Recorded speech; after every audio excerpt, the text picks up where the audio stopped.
Assalamualaikum warahmatullahi wabarakatuh. Saya Enjang Saputri, NIM 1917101040 dari kelas 5 BKIA akan mempresentasikan materi proses Islamisasi di kawasan Nusantara dengan kemunculan kerajaan-kerajaan Islam.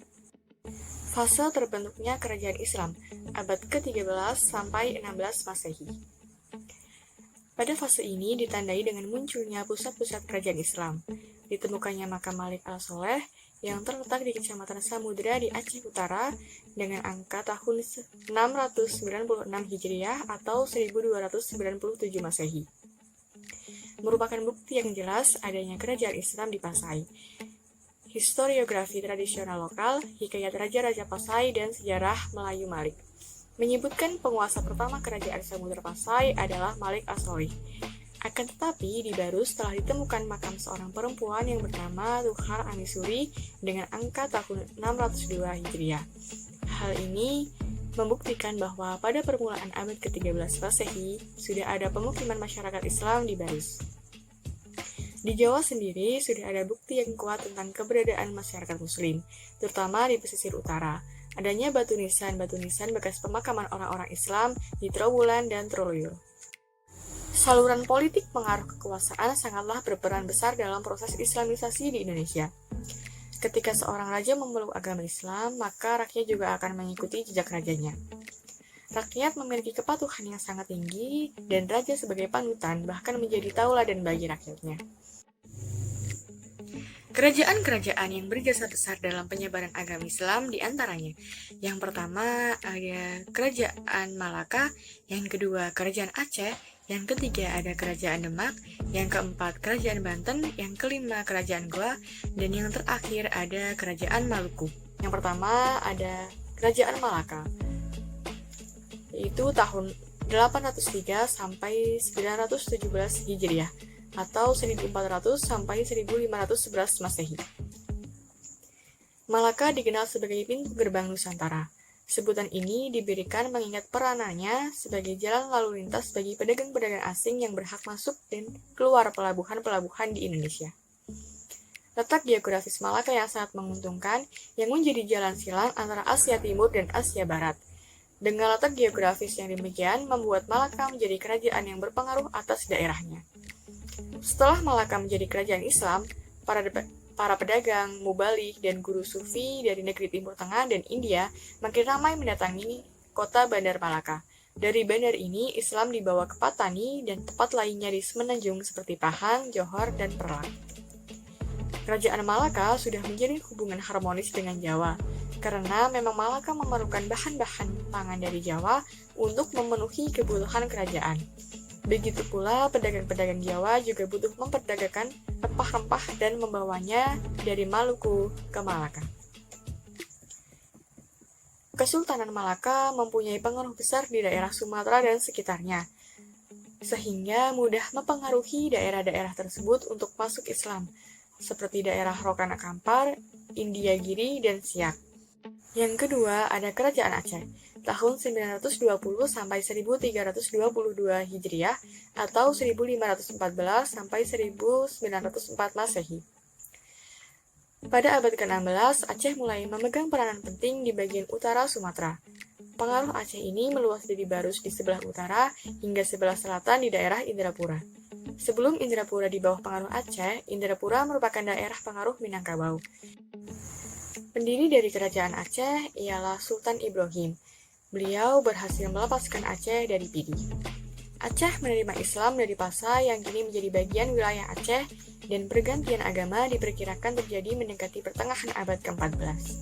Kerajaan Aceh terletak di daerah yang sekarang dikenal dengan Kabupaten Aceh Besar. Di sini pula terletak ibu kotanya. Aceh mengalami kemajuan ketika saudagar-saudagar Muslim yang sebelumnya dagang di Malaka kemudian memindahkan perdagangannya ke Aceh ketika Portugis menguasai Malaka di tahun 1511. Kerajaan Aceh mengalami kejayaannya ketika diperintah oleh Sultan Iskandar Muda. Beliau mampu menyatukan kembali wilayah yang telah memisahkan diri dari Aceh ke bawah kekuasaan Aceh kembali. Di masa pemerintahannya, Sultan Iskandar Muda memiliki kebijakan untuk tidak bergantung kepada Turki Utsmani lagi.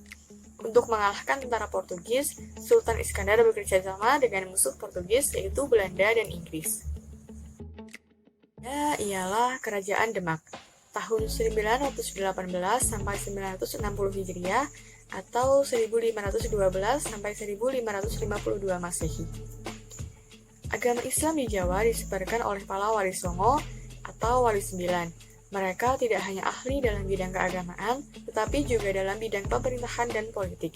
Bahkan seringkali seorang raja seolah-olah baru sah menjadi raja kalau beliau sudah mendapatkan restu dan diberkahi oleh wali songo.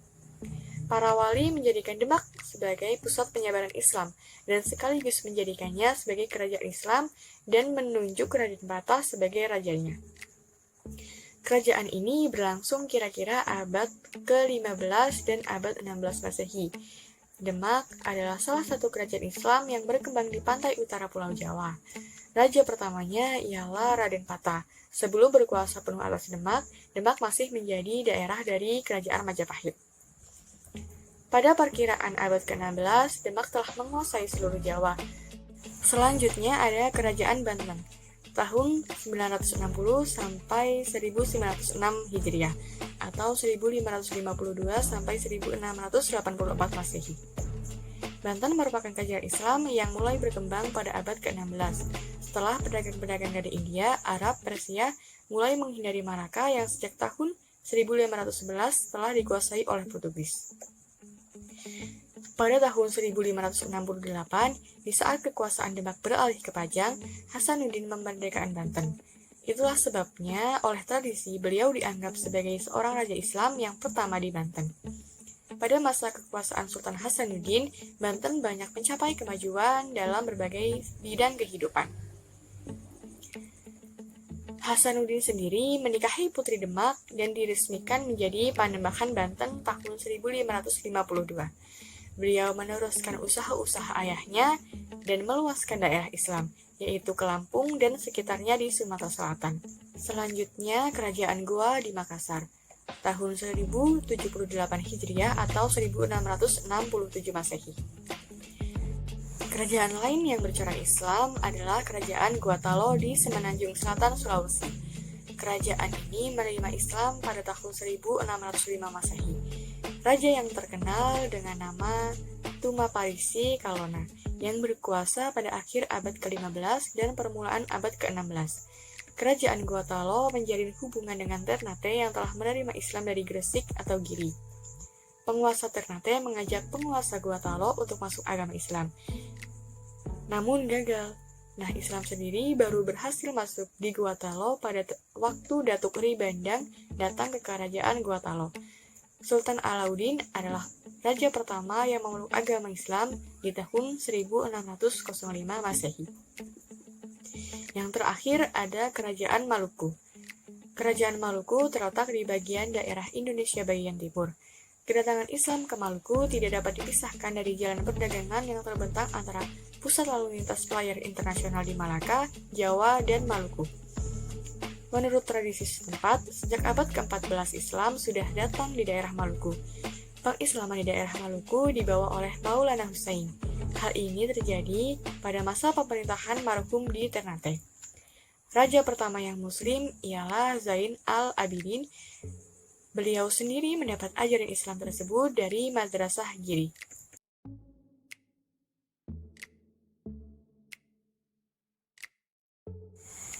Baik, sekian pemaparan dari saya. Terima kasih. Wassalamualaikum warahmatullahi wabarakatuh.